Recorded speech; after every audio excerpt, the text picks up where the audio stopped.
Oi, pessoal, estou aqui para dar mais uma dica de livro. E a dica de livro hoje é esse aqui, ó, O Livro da Queda do Homem para Crianças. Ele é um livro fininho, mas é muito, muito profundo. O escritor é Thomas Hopkins Gallaudet. Ele viveu entre 1787 e 1851. Ele foi um educador norte-americano de surdos. Muito legal a história dele. Aqui na frente tem para compartilhar um pouquinho, né, da trajetória dele. Então, esse livro aqui é um ótimo livro para ser usado como devocional para as crianças. E aí ele vem assim, ó. Essa primeira parte aqui, o autor conta uma historinha para a criança de um menino que saiu de casa, desobedeceu o pai disse que não era para ele sair, ele acabou se perdendo. E aí depois ele encontra um senhor muito bondoso que ajuda ele a voltar para casa.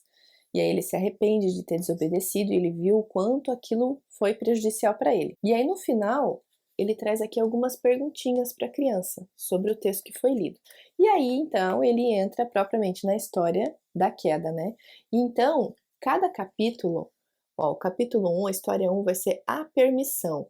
Então, ele vai usar, né, a palavra, o conceito de permissão, permissividade, e ele vai destacar no texto todas as palavras permissão, para a criança gravar bem, né, o que é aquilo. Então ele começa dando ali uma explicação do que é permissão e depois ele começa contando sobre Adão e Eva, que Deus colocou eles no jardim e permitiu que eles fizessem algumas coisas e tal. E de novo aqui no final do capítulo tem as perguntinhas para a criança fazer. Eu achei bem legal porque com os pequenos a gente pode trabalhar somente uma narração falada, oral. Mas com os mais velhinhos que já escrevem, eu fiquei pensando que seria muito interessante a gente fazer um caderno de estudos bíblicos e essas perguntas aqui a gente anotar. Por exemplo, estudo do livro A Queda do Homem.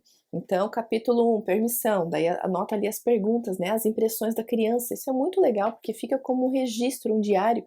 E anos mais tarde a criança pode reler aquilo e ter novas experiências, outros conhecimentos, né, outras coisas ali podem saltar aos olhos dela de acordo com aquilo que ela escreveu na época.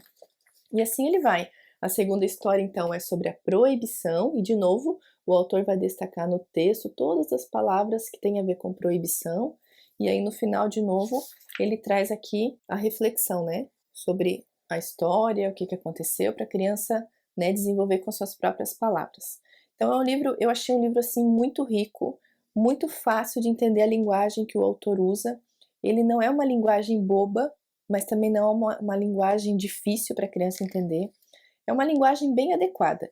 Eu diria que dá para usar assim dos 4 aos 12 anos tranquilamente. Até com menorzinho, se for o caso, somente com uma leitura em voz alta, né? Mas a partir dos 4 anos eu creio que a criança já consegue entender e absorver bastante do texto. Então tá aqui a dica, o livro A Queda do Homem para Crianças. Deixar um legado.